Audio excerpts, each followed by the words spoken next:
Nous partons d'une eau brute du Cher, où on a des prélèvements qui se font en continu pour arriver à une eau traitée en 1 heure qui correspond aux normes eau potable en France. Chez les Jocondiens, c'est bien l'eau du Cher qui coule du robinet. Tout commence ici, dans le quartier des Deux Lions, à quelques mètres de la rivière. Première étape dans ces bassins où l'on enlève la matière organique, les déchets, les poissons morts ou les végétaux en décomposition. Ici, le traitement de l'eau est automatisé, acide sulfurique, chlore, filtration, un traitement qui varie suivant la météo et les saisons.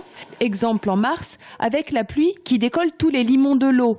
Cette eau se trouble et quand elle est fortement troublée, on se doit d'adapter le traitement pour arriver à en faire une eau potable qui, elle, ne sera pas trouble au robinet. L'été, on va avoir une eau qui sera moins trouble, mais sur laquelle on va avoir dans le milieu naturel un développement d'algues important et qui va faire varier d'autres paramètres.